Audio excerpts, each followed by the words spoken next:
So how did you become a non-feminist woman? Well, I'm once upon a time, I was told feminism was about equality. Mhm. And of course, these are people I trusted, like teachers and so on and so forth. So I believed that. And then when I looked around, I noticed it was not, I was seeing something that was different than what I was told it was. I was seeing that it was propping women up, and it was basically a man hater club. Mhm. And it was just not okay. So basically, I think maybe in my teens, I would have identified as a feminist, but going into my 20s, um, that was when I knew it was a lie. Mm-hmm. Yeah. I wasn't sure why, though. I knew it was, I just didn't know why. Mm-hmm. Okay. So do you believe in the West that we live in a patriarchy? Or how do you see that? No, I don't. I actually have a bit of a joke that I never believed in the patriarchy until recently. It's just put on makeup and is wearing a skirt now. Okay. But Yeah. but no, I really don't feel. I honestly feel like if anybody's been oppressed, it's been men. Right. They're the ones that have to go to war. They're the ones that have to, do all the horrific jobs that get danger pay, so to speak, because they're dangerous. Mm-hmm. The town I used to live in, there was a truck driver, and he had chemicals in his truck, and he hit a bridge and blew himself up. Danger pay. So those are primarily jobs that men do. Yeah. Women don't do these things. To my knowledge, I've never seen. Yeah. So if anything, in my view, men are the ones who are oppressed. What are your thoughts on traditional gender roles? Well, what I noticed in I didn't really pay attention to it until I was listening to Jordan Peterson speak about egalitarian countries. Mm-hmm. The egalitarian countries, when freedom is more or less, I don't want to say forced, but when you're pushing STEM on the women and the humanities on the men, it seems like there's the shift and there's more of an adherence to traditional gender roles where the women will fall into more of the humanities and men will fall into the more STEM fields and the more linear thinking jobs. Mm-hmm. So okay. And who do you think has it easier in society, men or women? What are your thoughts on the women. idea? Okay. Absolutely women. Mm-hmm. Okay. So, like, in what? Just what I see. Yeah. What are the issues that you think men face today in society? Okay, so basically, the weight of the world is on their shoulders. Kind of touching back to what I was speaking about earlier, with the men are the ones that are running into the Twin Towers when the plane has been flown into it. Yeah. Men are the ones who are basically being told they ain't shit, mm-hmm.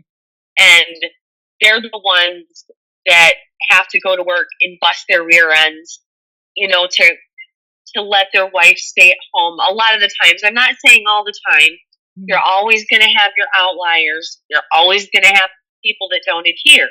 Mm-hmm. However, generally speaking, men are the ones that have to bear the brunt, and they get it is a thankless job. Mm-hmm. Okay. They apparently, at one point oppressed us. The thing that is, they were the ones going to war. Right. They were the ones having to pay the taxes. They were the ones having to be out in the, basically building a life for the family.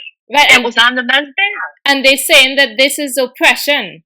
It's such a weird form of oppression that they went to war for, and we didn't, but it's oppression. I mean, it's a really, It's a really strange form of oppression, right? Yeah. Well, if this is oppression, sign me up, because I cannot see myself on the front lines. I would be more of a casualty to them than anything. Yeah. I would not be good in those high stress jobs that men are good at. Right.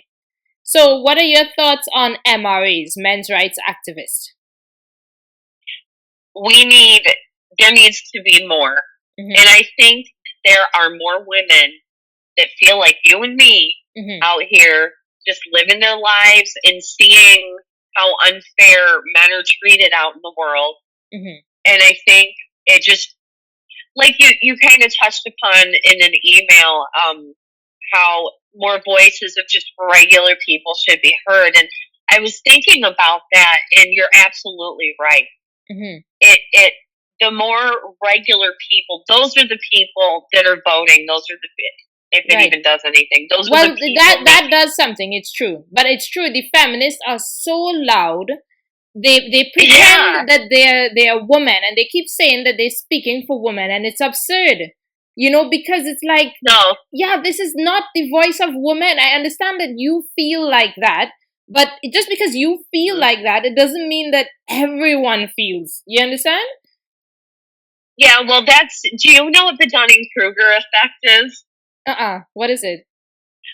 Well, it's basically, to put it in a general term, the more arrogant you are, the more smart you think you are about a certain subject, and you couldn't fathom that somebody else could possibly think a different way, because it just, like, you're so in your shell that you couldn't, nobody could possibly think a different way. But the Dunning-Kruger effect, it's hilarious, and really feminists and a lot of the times liberal people on the left really perpetuate the Dunning-Kruger effect. I mean, I saw something, a picture, like a meme or something, where someone was being catcalled. It's like a really old picture, like maybe 1930s or so. A lady was being catcalled by sailors on a boat, in a sense. And it said something like, she must have felt like $1,000,000 because all the guys. And then feminists were saying, oh my gosh, she did not, she, but the woman was clearly smiling in the photo, and men seemed to be, tipping their hats to her, like all of them were, and she was smiling and stuff. Yeah. And they were saying, of course, she was upset because which woman wants this attention from strange men? And it was, and I was just thinking, oh my gosh, they really just think that they have, like, women have a hive mind. We all think this, and it's like, no, some women are quite happy to receive compliments from men, Oh, absolutely. Once upon a time, back in the olden days, back when I was young, in the late 90s, early 2000s, I used to get catcalled back then, and I tell you what, it made my day. I felt great. Right, but they speak about it and say that women feel harassed. It's the same like with this opening of a door and stuff like that. They thought women feel that you think they're weak when you open the doors for them. Women feel, and it's like, women don't feel those things. You personally feel that. These are your feelings. Not only that. Yeah. But it's like a lot of the things that so-called, like, holding the door open for somebody, for example, everybody should just do that for everybody. Right, it was just kindness. Courteous. I agree. But yeah, exactly. But they will take it as an affront to their sensibilities and just lose their crap. Right. And it's just ridiculous. They're totally misinterpreted. And yeah, you're right. They do live in a hive mind. They absolutely do. Yeah. And it's scary. The poison runs deep. Yeah. Yeah. What do you think about intersectionality? The how they, the oppression Olympics, right? I really think it's kind of like saying, okay, well, I'm a white woman, so I get this many points, and you're a woman of color, so you get a little bit more points. Yeah, definitely. I've been more oppressed than you. Yeah, You know, exactly. like right off the bat, we can say that you don't need to know anything about me. You don't need to know. Right, it's Yeah. your appearance, and that's what it is. Yeah. Essentially, people are judging others on their appearance, Which is when you really always boil wrong. it down. Yeah, which is always wrong Right. because you don't know. You need to know more about people. I mean, in theory, I think intersectionality would, somebody who's advocating for it would say, no, it's not that. We will look at all the different points. But in reality, what feminists do is just go around and say, you're a white cisgendered woman. You can't talk about this. You know, you can't have any opinion. I can't have an opinion. You can't have an opinion on things about people of color, which is ridiculous. They don't know if you know somebody, if you've spent your life with somebody of color. They don't know anything about you. I mean, it's just, yeah.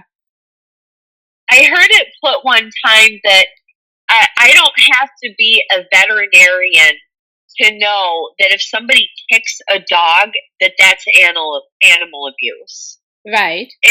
I don't have to be a woman of, or I don't have to be a woman of color, a man of color, to see the discrepancies within society. Right, and to have an opinion. Exactly, and everybody should be allowed to. I'm afraid to even talk half the time. I'm afraid to say anything because people, you know, like you said, I can't say anything because I don't have enough points. Right, but you know, the thing is that if it is really egalitarianism and we're talking about equality and thing, everybody has to have an opinion and have an equal. I mean, everyone should have an equal voice in a sense, or at least the ability to express their opinions on these things, because this is like progress. We don't know if opinions of, you can't say that someone's opinion on race matters is nonsense just because they're not a certain race. We don't know what their opinion is. You know, they might have good ideas. They might have good ideas. They might be super clever. They might have been able to see things that make a difference. And so everybody has to get involved in all of these things, and all opinions have to be welcomed and stuff like this. We can't just shut people out because they look wrong or they have the wrong points, as you said. And also they use it even further than that. Just they totally use it to shut people up. But then they also use it to like even kind of like abuse people by just saying like they are bad, therefore they owe, you know, therefore you owe. I think sometimes people use it as an excuse to be allowed to abuse others, like to make themselves feel powerful. Yeah, I believe I have seen, at least on the internet, it being used in extremely abusive ways. You know, I have seen feminists in feminist groups and stuff like that. They say it like no one, the only people of color can talk here, and I don't know the right word for it, but Venmo, it's like PayPal or whatever. You can Venmo these people for you know things like that. And I don't know. Yeah, I have really seen these things, and to me, it just really looks like abuse. You know. And it is. Yeah. Because you can agree to disagree and move on. Like, you don't have to hate each other because you don't agree on a specific thing. But to try to silence somebody because they don't meet what your criteria is, like, that is insanity. Yeah. People. It's like saying a man can't be a gynecologist. You know, right? I mean, and the whole thing with men can't have an opinion on abortion and stuff like this. And it's like they can have an opinion. Like, these are their kids too. Exactly. These are their children. They can have an opinion. They can talk about it. They can say things. You cannot tell people that they cannot speak or they're not invited to the conversation because of something about them that you have prejudged, right? And then say that is equality. I mean, it's not insane. It's not equality because clearly you're saying we're not equal. We can't have an equal opinion because you judge that person as whatever, you know. So. Well, not only that, but just in the name, if you break it down to just the name, feminism, that right there tells you it's not about equality. No. It's about women. It's about women, because women on a pedestal. And they will use the same sort of intersectionality thing, is what they use to say, oh, it's because women are oppressed relative to men. And this is a problem, because women are not oppressed relative to men. Women have issues. Correct. Sure. Men have issues. Sure. That's society. We all have issues.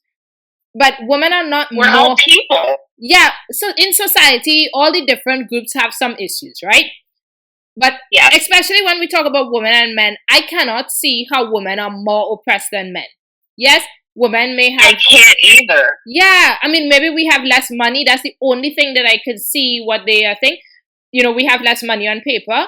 But at the same time, we are the biggest spenders. We spend most money. So we may not have the assets in our hand or the high wages, but we are able to access the money, I think. Well, in that study, I don't know if you know who Thomas Sowell is, but he's an economist.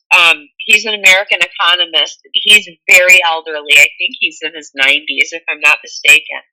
But he was explaining how the wage gap was flawed, the study, because what they were doing is comparing a single man who worked like 70 hours a week, making crazy amounts of money, to like a teen mom who's working at McDonald's because she's still trying to finish high school. Right. And you can't compare those two. And the thing is, women do take jobs that earn less, I think. But the reason is because humanities. It's a choice. They don't earn as much. Yeah, but and it is a choice. It's a choice. We could. Exactly. Yeah. We are in a position of privilege in the sense that we are able to make that choice, and you shouldn't take that away from us, because it is a choice. Women are choosing to stay at home sometimes with their kids. Women are choosing jobs. And that's okay. And that's okay. And they shouldn't be punished or shamed for women are choosing jobs. It's a noble choice. Exactly. And women are choosing jobs that are closer to their home, or that have shorter hours, or whatever. They're prioritizing other aspects of life. And that is really okay. And women are more likely to take vacations. Women are more likely to call in sick. Women are less likely to take overtime. You know, there are so many facets.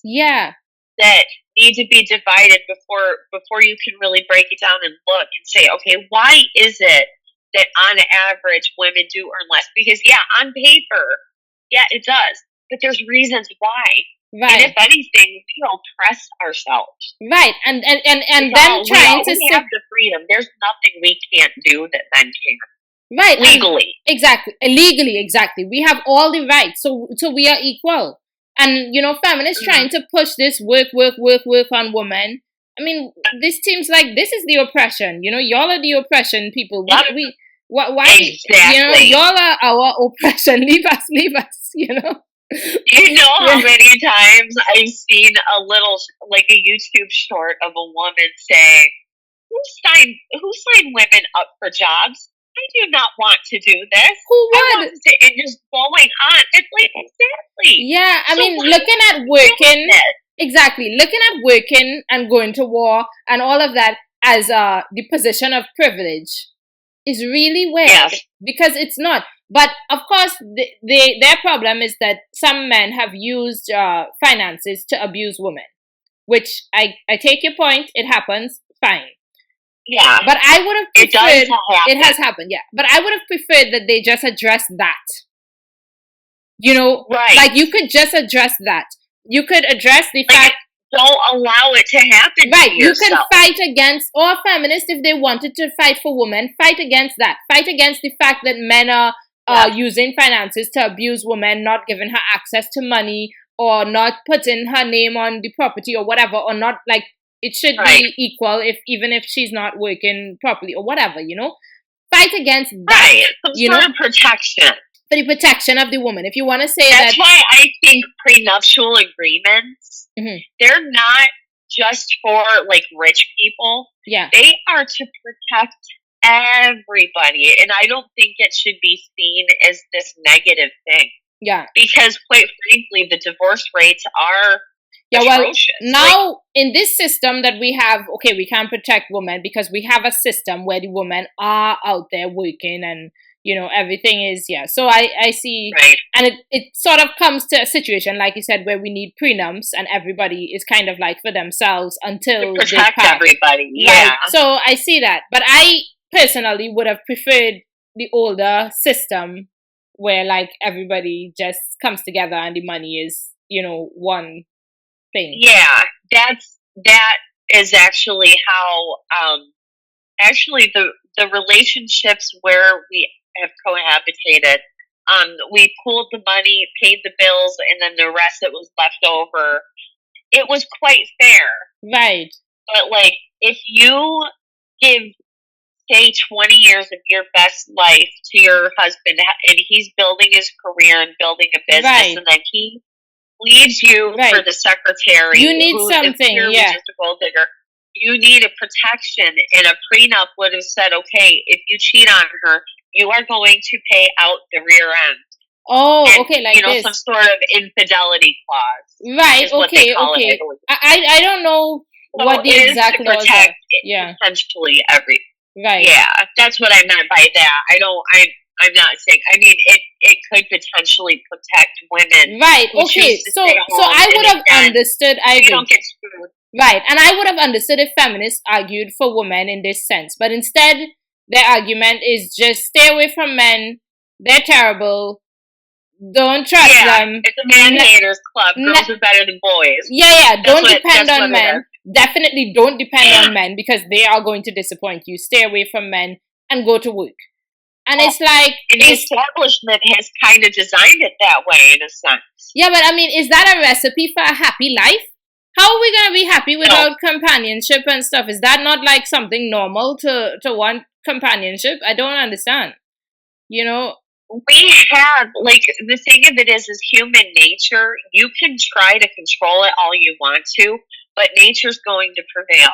Yeah. And we, as humans, want companionship. We, as a human species, want to propagate said species. Mm-hmm. And feminists treat children like it's career, then family, then da-da-da-da-da. Right. And it's your happiness, then everybody, you know. And right. It's such a selfish ideology. Mm-hmm. And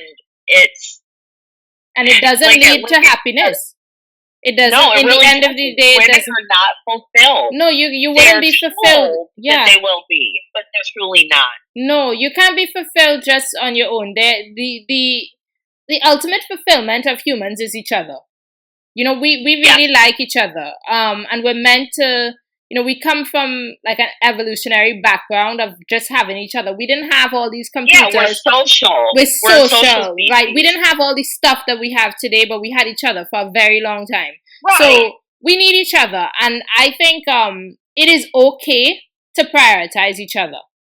You know, it is okay to prioritize relationships, and I think career and money is important, of course, because that's a means of communication between people. Money is, so yes, go out there and get your money, sure. But at the same time, don't give up, you know, men for money. And I think it makes them feel good about themselves because they're basically saying, I'm better than you, but they didn't have to do anything to earn the I'm better than part. Mm-hmm. They just assigned it to themselves. Mm-hmm. And it feels good. Because other people are saying, yeah, slay queen, da-da-da-da-da. Yeah. and I think it's just like you were saying earlier, it's a hive mind. It's a hive mind. They're self-aggrandizing. They're patting each other on the back in their echo chamber. They're patting themselves on the back in their echo chamber. And I think it's just a feel-good. And I think a lot of them have been hurt. It feels like. A lot of them have relationships where they were hurt. That's how they enter. They think that they are the ultimate victims, you know, because I am woman, I am a victim of everything, and men all hate me, misogyny, and it's like, how would men as a whole hate women? It's such a weird idea, you know. It's like men need women and women need men. Exactly. Like, we complement each other. Exactly. We complement each other. Men need women. Women need men. We complement each other. We come from families. You had a father, no? I mean, like, we complement each other, and that was the whole thing. It was all very complementary. It was never... and it was survival. It was survival. It was survival, and I feel like, yeah, things weren't perfect, but it was survival. How can they not see that this was survival? You know, men did more hair, women did more hair. Everybody just did everything that they could, and it was a means of survival. And as soon as we got free from all of that through technology, then for sure we could do whatever we want. Wonderful. But to turn around and say, oh, now we're free, you are an oppressor. You know? Exactly. It's like, what? It makes no sense. It makes no sense. Because, and the thing of it is our rights, they're not really rights. They're more like privileges, because we can vote, but we don't have to sign up. We don't have to enlist for war. You know, a lot of our so-called rights are privileges because we don't pay the equal price that men have to pay. Yeah. If you look at it, you know. Right. I mean, and we take away the selfish. Right, and a lot of the things that, you know, feminists complain about men, about historically what men have done.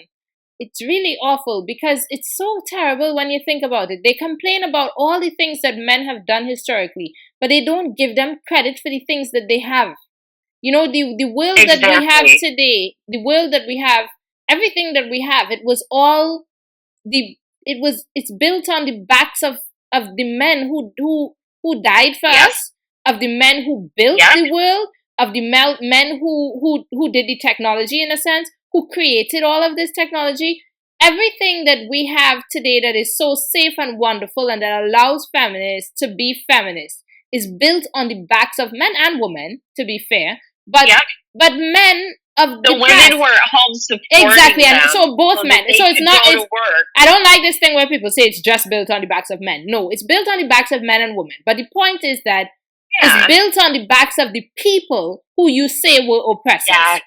You know, and it's like they were your oppressors. Actually, they freed you. They freed you from everything. You understand? They freed you because they created everything that you have today that is allowing you to be free. Without the work, without their death, without their work, without the technology, without, you would be stuck next to a baby with, you understand? You'd be, you know, we'd be, then I guess in a sense, we would be oppressed, but it's not like that. And how do they know that if the women from back then were presented with their own career, oh boy, go get up and go to work and, you know, essentially submit to a man who isn't the one you love, who is still trying to sleep with you, who pays you not enough, you know, who could pay more but doesn't, because, you know, do you want to submit to the man you love with whom you are raising a family and building a life? Right. How is that not an easy choice? I know. Feminists, they keep saying, we anti-feminist women are so terrible because we're standing on the backs of feminists who fought for the right for us to vote and who fought for the right for us to work and the right for us to get bank accounts and how did they know I wanted any of it? But even if we have these wonderful, beautiful rights that these feminists fought for, and they claim that we are standing on their backs, but they never ever once think that they are standing as well on the backs of men who died. They are standing on the backs of men who created technology. I don't want to say men alone, but also men. You know, I know that everybody. No, it was mostly men that built everything, and then when women got rights, came in and usurped everything. So we didn't build these houses. Are not women in the cement in the Hoover Dam. All of the houses the houses that I live in Europe, so I'm in an old house. All these old houses, you know, they were built by men. You have real history. Yeah, but these things were built by men.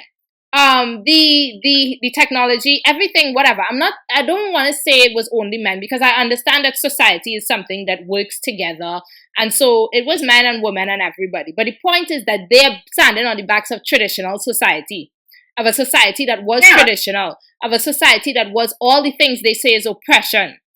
And it is those people those so-called oppressors, who gave them the rights to do everything that they can do today. Yet they want to tell us we're standing on the rights of women, who held placards and who wrote books and who complained about not being able to vote. Yes, sure. All right, I'm standing on her back, but whose back is she standing on? Whose back are feminists standing on? And the thing of it is, what price is she paying for that right to vote? Yeah. Did she have to go, serve a year? No, but somebody did, and not only did somebody, and not only did somebody have to go and serve, somebody had to die. Somebody had to die for that. Freedom isn't free. Exactly, and who was that? Who died for that? I can be sure it was a man. Exactly. Women were at home trying to hold down the fort, and they did well to make sure they had their supplies. Right, they did a lot. It was men and women. If it weren't for women, we wouldn't have won the wars. Of course, I agree. Because we were the support that they needed. I agree. Women have to get credit for this as well. We work together. Yeah.